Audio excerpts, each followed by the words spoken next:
Fidèles téléspectateurs, bonsoir et bienvenue dans votre émission Les Concernés. Les Concernés, une émission que vous avez l'habitude de suivre chaque lundi à partir de 21h et aussi la rediffusion le mercredi à partir de 13h. Alors ce soir, nous parlons de l'entrepreneuriat et de l'emploi de jeunes. Avec qui nous en parlons et qui est concerné par rapport à ce sujet? Eh bien, fidèles téléspectateurs, je reçois pour vous un jeune qui se nomme Eli Moussenga, qui est chargé de communication du groupe Héritage Investissement, à qui je dis bonsoir. Bonsoir, Madame Clarisse. Vous allez bien, Monsieur Eli? Je suis très bien portant, vous-même, je l'espère. Oui, d'accord. Alors, le groupe Héritage Investissement, pourquoi ce nom? Alors, le groupe Héritage Investissement, déjà par héritage, c'est parce que l'on veut travailler pour laisser un héritage à la génération future. Nous ne travaillons pas que pour voir le présent, nous travaillons pour viser le futur. Les prochaines générations viendront trouver un investissement que nous aurions eu à faire pour eux qui serait un héritage. Ah, donc voilà. C'est pour cela que vous avez donné le nom Exactement, c'est pour ça qu'il y a le nom Héritage Investissement Groupe, parce qu'en fait, on est dans divers secteurs, notamment dans la communication. Nous accompagnons les entreprises, les structures dans la communication. En tant que consultant en communication, nous sommes dans l'immobilier et nous sommes même en train de travailler déjà sur le lancement d'une très grande plateforme de vente en ligne et de livraison à domicile, Nios, qui pourrait intervenir à la fin de cette année. On va en parler, nous sommes là pour en parler. Alors, ça fait combien de temps que vous évoluez?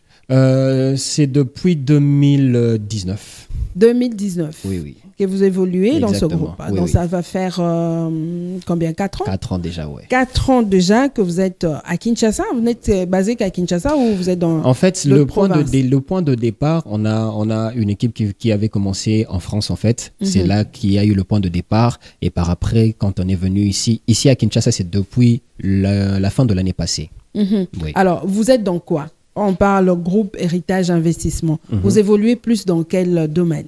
Alors, comme j'étais en train de le dire, on a des domaines diversifiés. Il y a la communication. Premièrement, en tant que consultant en communication, nous accompagnons les entreprises dans le domaine de la communication pour leur visibilité. Nous sommes dans l'immobilier. Nous sommes dans la production événementielle, notamment un événement que nous produisons, que nous en parlerons dans le développement et dans divers domaines encore. Ok, donc vous êtes dans plusieurs... Exactement. Voilà même pourquoi on dit que c'est un groupe. C'est un groupe, voilà. D'accord. Alors, quels sont les objectifs poursuivis par rapport à votre structure?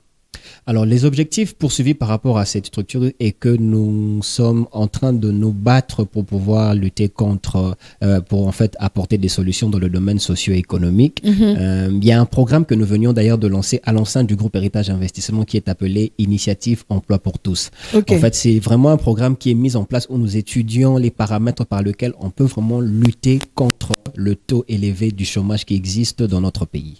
Et comment vous le faites?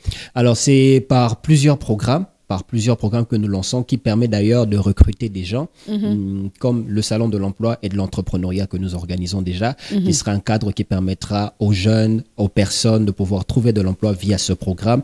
Et aussi, en lançant nos différents secteurs-là, ça nous permet de recruter et plein d'autres stratégies que nous avons mis en place pour... D'accord. Alors, parlons de l'emploi.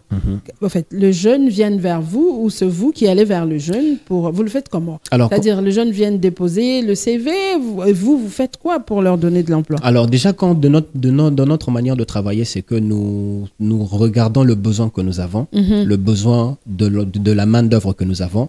Nous faisons en fait des appels. Nous lançons des appels. Aujourd'hui, les réseaux sociaux nous ont facilité vraiment la chose, carrément, la majorité des jeunes sont dans les réseaux sociaux. Alors, nous faisons des appels. Nous lançons l'appel et les personnes qui tombent sur cela nous contactent. Ils viennent, nous les soumettons à des épreuves, à des tests pour les checker et après, quand nous voyons les bons, nous les gardons, nous les faisons passer à des stages, des formations de mise à niveau et par après, à la fin, on fait un contrat avec eux. Ah, d'accord. Donc, vous êtes comme, je peux dire, une sous-traitance, c'est ça? On peut dire ça, vous recrutez des gens pour les envoyer dans d'autres... Non, en fait, nous ne les envoyons pas chez les autres parce que nous les gardons nous. En fait, dans la phase de sous-traitance, ce n'est pas vraiment sous-traitance. Nous pouvons, je peux dire que comme par exemple dans le salon que nous organisons, nous pouvons juste peut-être faire le pont Vous savez? Ah, d'accord. Alors, parce que déjà, avec la sous-traitance, celui qui signe un contrat peut-être de sous-traitance doit donner des redevabilités à l'entreprise qui lui a fait le pont, alors ce qui n'est pas le cas avec nous. Vous ne faites que le pont. Nous faisons peut-être le pont. S'il y a besoin dans tel ou tel autre domaine, ce sont les entreprises qui vous contactent ou vous faites comment? Et en fait, par exemple, comme nous organisons le salon, et exceptionnellement, les entreprises vont ouvrir les portes pour recruter les gens. OK. Qu'est-ce que nous faisons? Nous appelons les personnes de venir participer à ce salon. Ils viennent, ils participent, ils s'entretiennent avec les entreprises les expliquent comment ça fonctionne.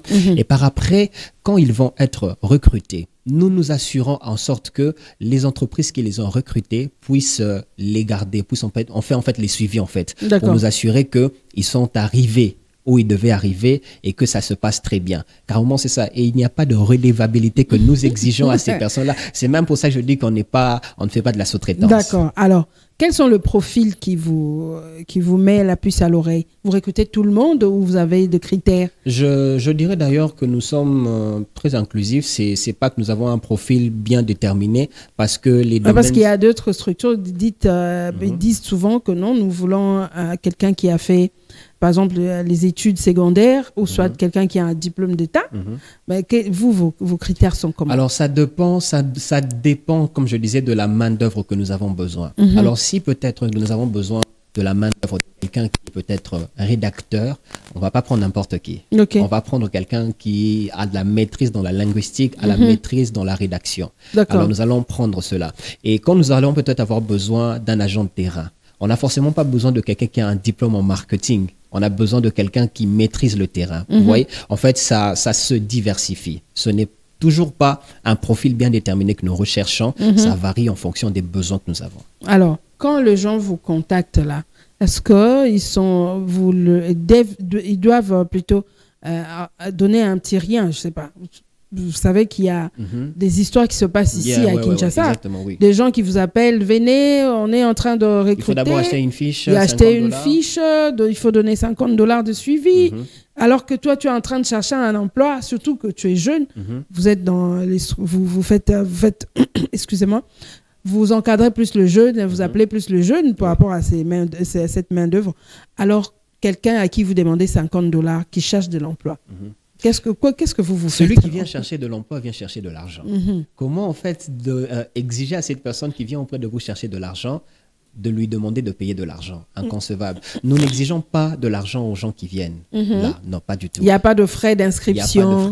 Il n'y a pas le frais de dépôt de CV. Pas du tout. Il n'y en a pas. Toutes ces choses, il n'y en a pas. Quand quelqu'un vient, alors on a le nombre, on les soumet juste à des tests.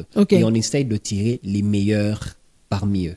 Et en fait, je pense que c'est la seule condition que nous avons en fait. Je crois que tous, quand nous sommes venus là dans la boîte, nous avons tous été soumis aux mêmes conditions en fait. Ok.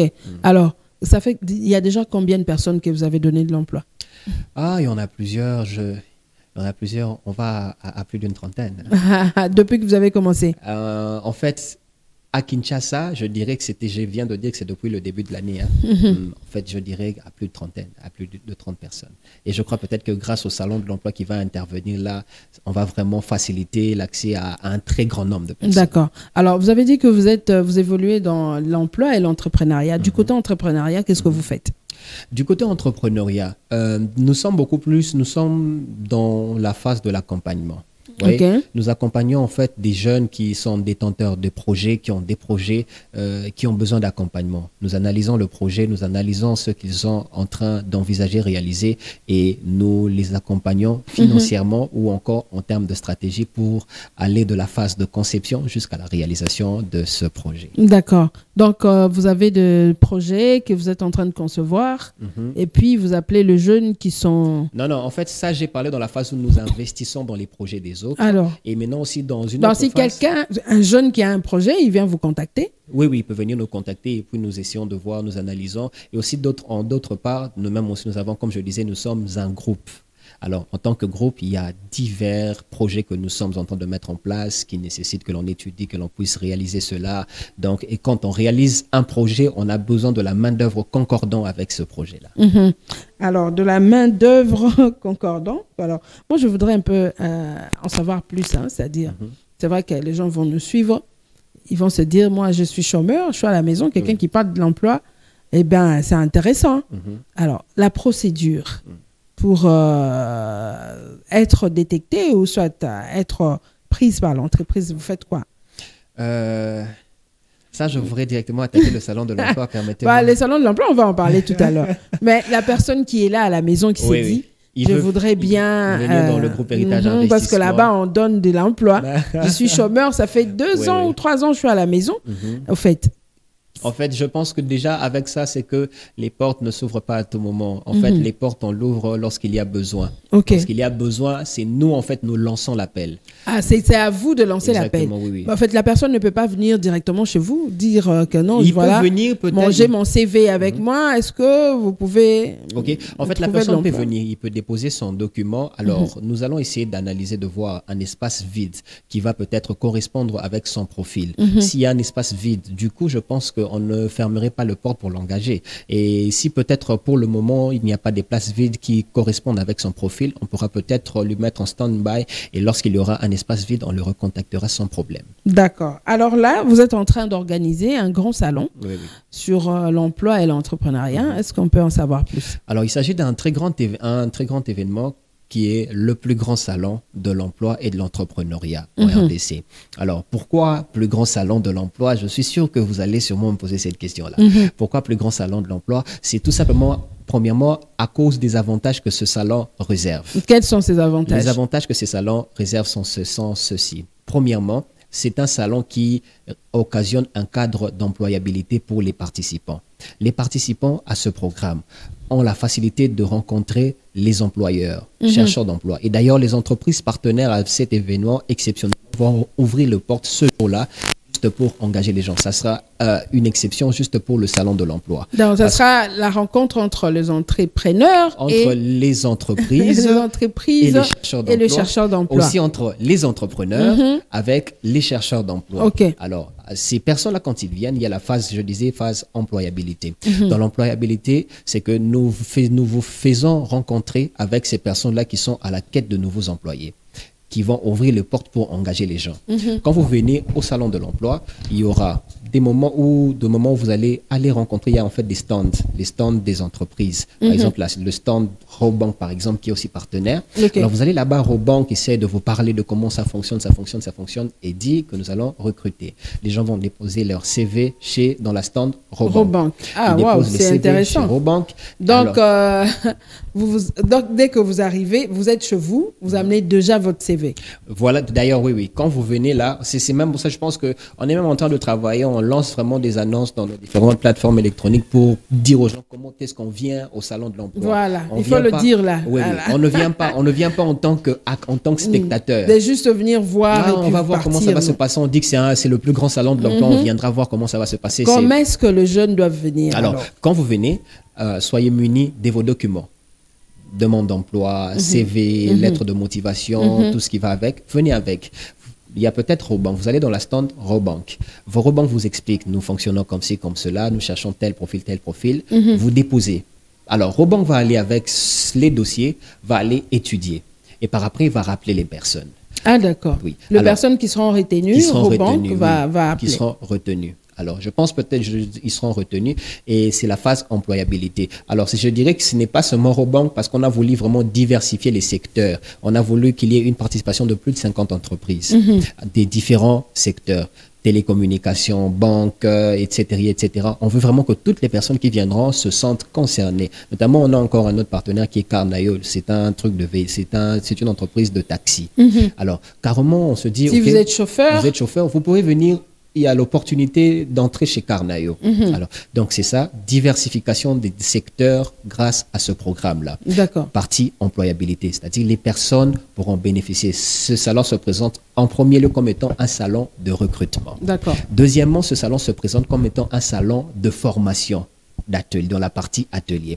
Parce que, comme on dit, c'est salon de l'emploi et de l'entrepreneuriat. Ce n'est pas seulement salon de recrutement, mais sur tout ce qui statue sur l'emploi.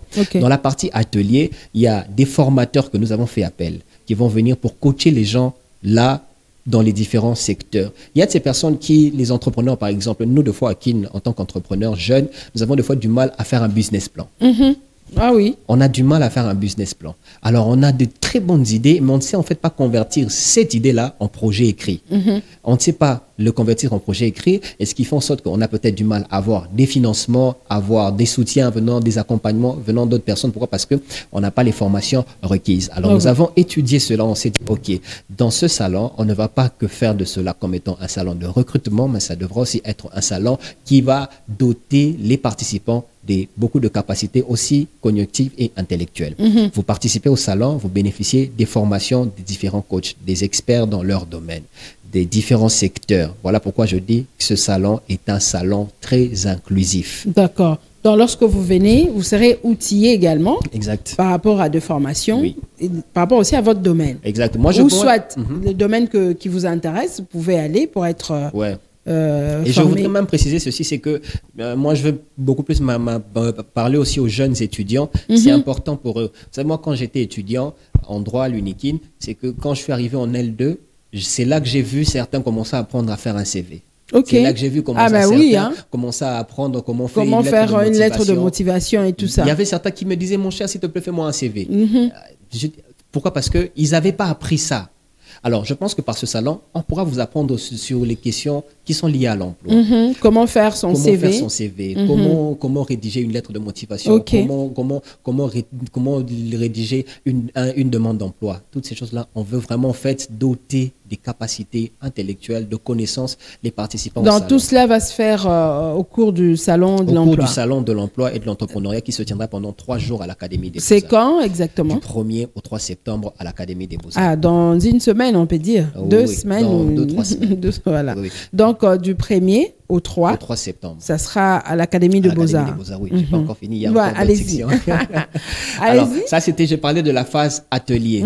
Il y a beaucoup de choses à dire dans cette phase, mais je vais me limiter en disant que c'est vraiment un espace où on veut doter des capacités. Et je dirais d'ailleurs, c'est un programme qui permet de mettre à niveau aussi. Oui. Déjà, nous allons des fois dans les entreprises déposer les CV, mais tout en ne connaissant pas comment se présenter à cette entreprise, comment se présenter à un entretien d'embauche. Moi, j'ai vu quelqu'un être bouté dehors parce qu'il était mal habillé. Voilà. Bon, il est allé pour un entretien. Arrivé là-bas, le boss lui dit, mais toi, qu'est-ce que tu viens faire ici? Non, je suis venu. Toi, là, de la manière dont tu sors. Ouais. Alors carrément, on veut vraiment avertir les gens sur tout ce qui est de l'emploi. Donc, ce salon de l'emploi, vous ne bénéficiez pas seulement des recrutements, mais vous apprenez sur tout ce qui concerne l'emploi.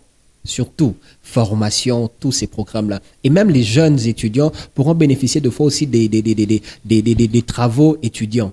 Okay. Parce que c'est-à-dire quand on finit nos études, on va dans les entreprises, on nous exige d'avoir des expériences professionnelles. Voilà. Un étudiant qui carrément a passé toute sa vie en train de lire des bouquins, en étant dans l'auditoire, je ne le condamne pas, on n'a pas à le condamner. Pourquoi?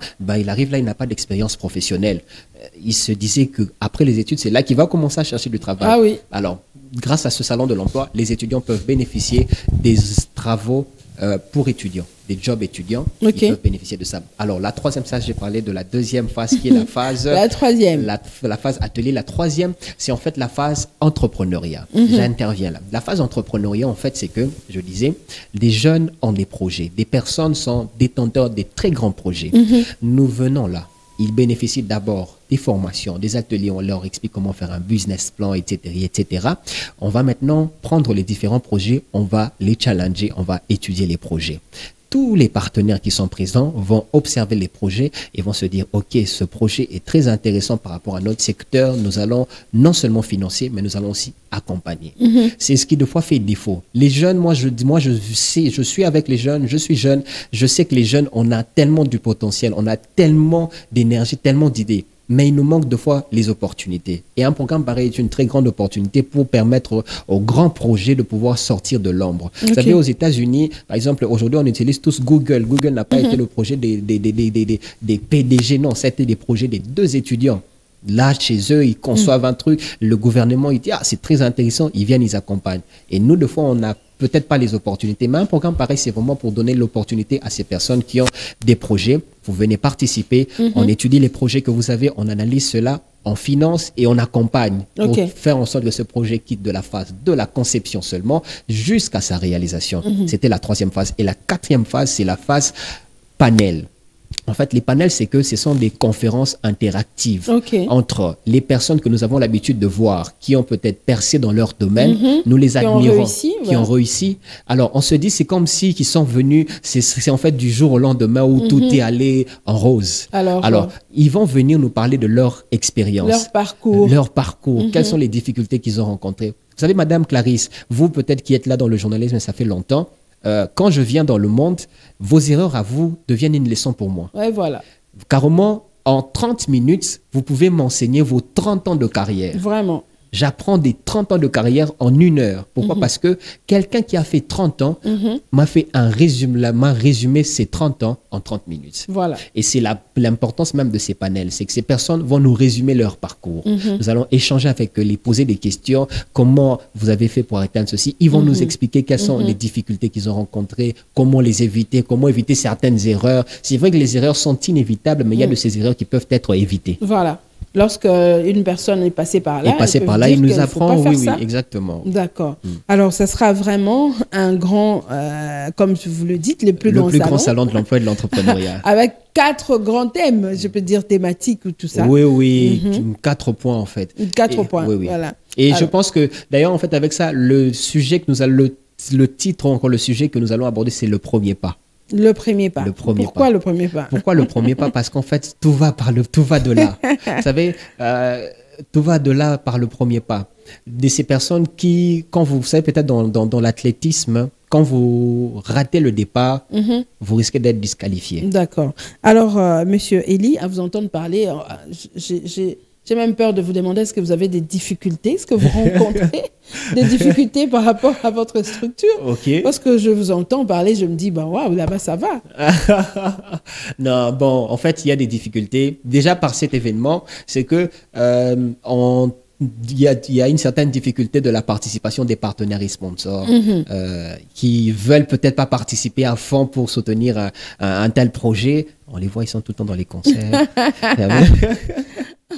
Après, ben, avec ça, un tel projet qui vient vraiment pour répondre aux problèmes socio-économiques de la population, il y a vraiment une faible participation des partenaires et sponsors. Donc, vous en aurez besoin. On en a vraiment besoin. On en a vraiment besoin. Donc, ils viennent nous donner de la force à ce programme. On veut toucher une grande partie de la population. Et on veut qu'une grande partie de la population, quand elle viendra, qu'elle trouve son intérêt, en fait.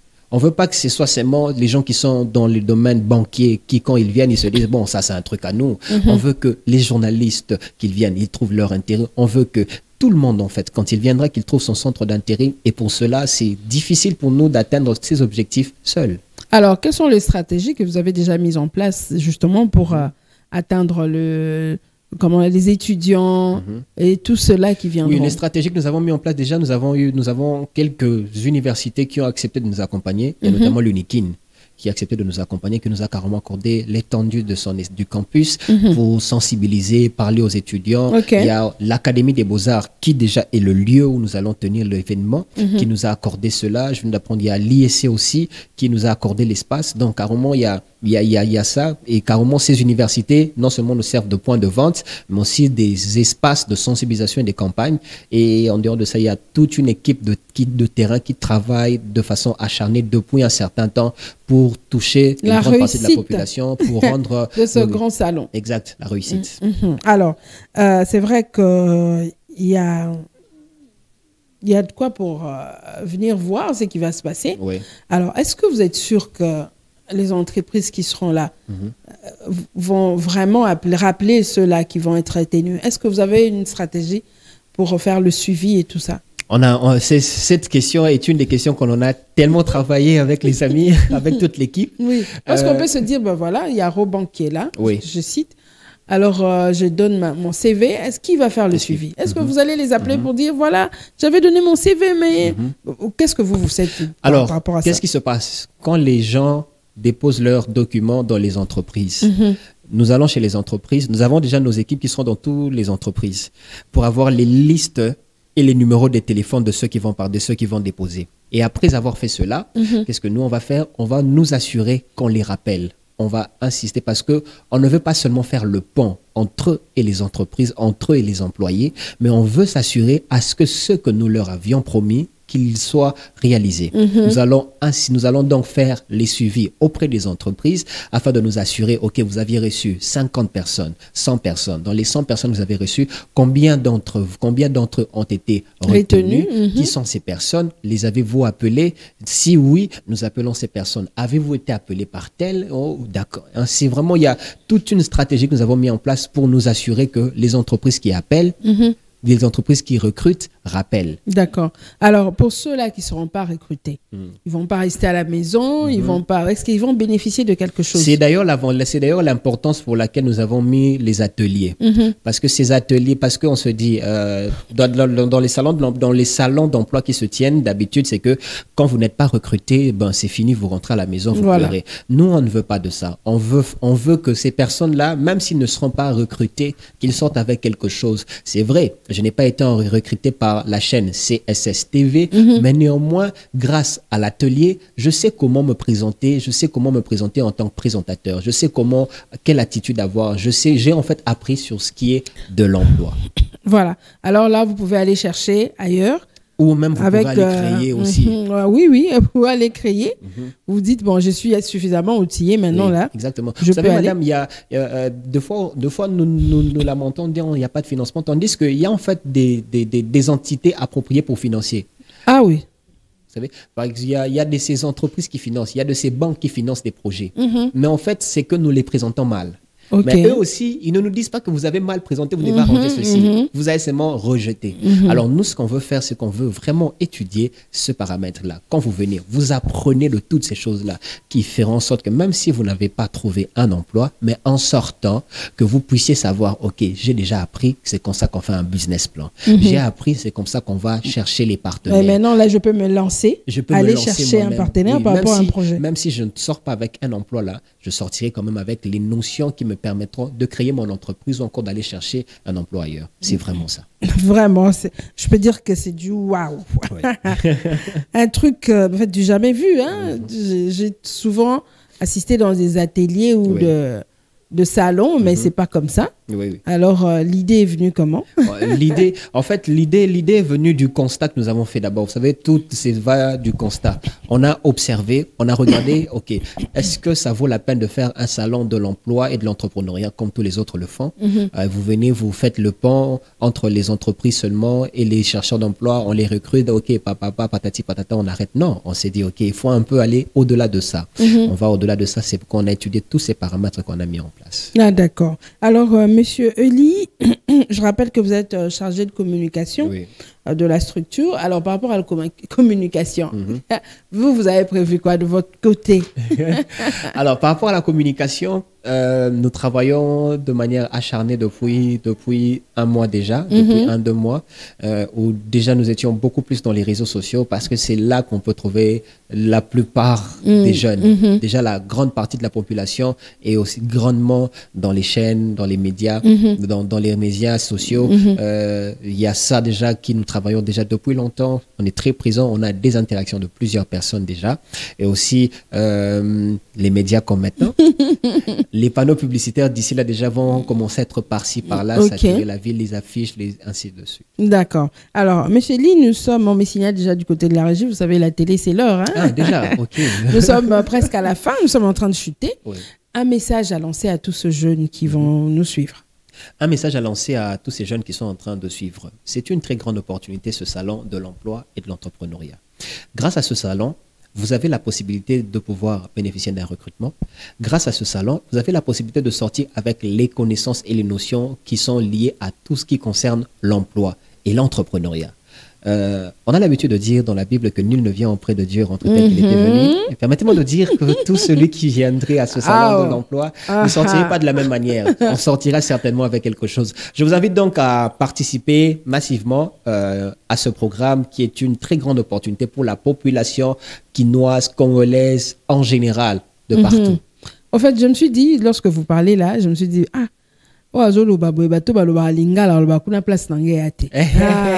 Parce que là-bas, il faut venir avec le français, le cravate et tout ça. Parce que tu es en train de parler du chauffeur, là. Voilà. Les chauffeurs, quand ils vont venir, chauffeur, mais en français, vous voyez? Oui.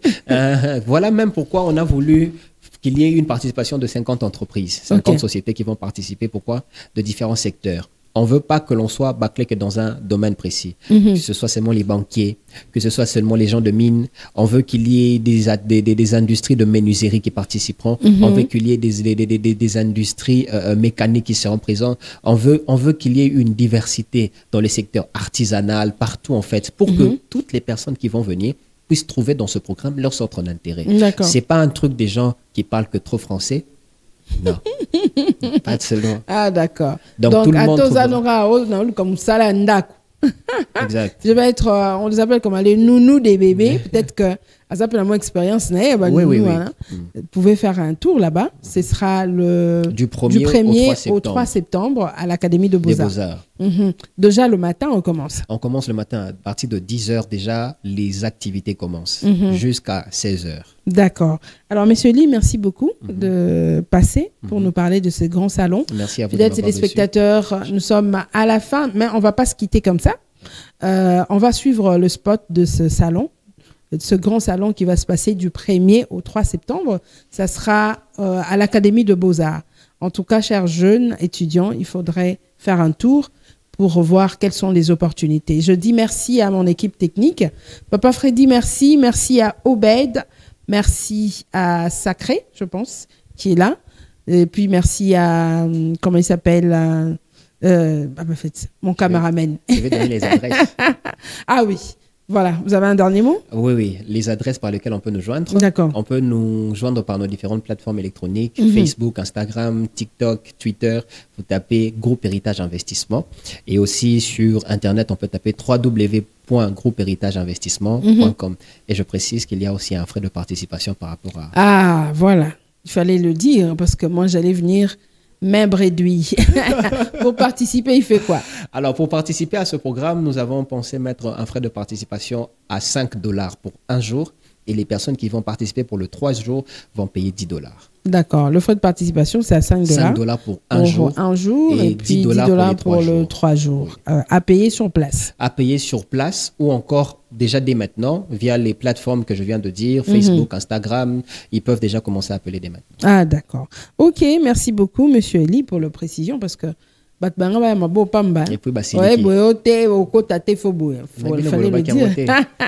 fallait le dire bien avant. Oui. Voilà. Merci beaucoup de votre participation. Merci à vous de m'avoir reçu. Nous serons là pour couvrir l'événement. Je suis sûre. Il y aura une invitation pour nous. Bien sûr. D'accord. Alors, fidèles téléspectateurs, nous sommes arrivés à la fin de cette émission. Nous avons parlé de l'entrepreneuriat et de l'emploi. Et j'ai reçu pour vous Monsieur Ely Moussenga, qui est le chargé de communication du groupe Héritage Investissement.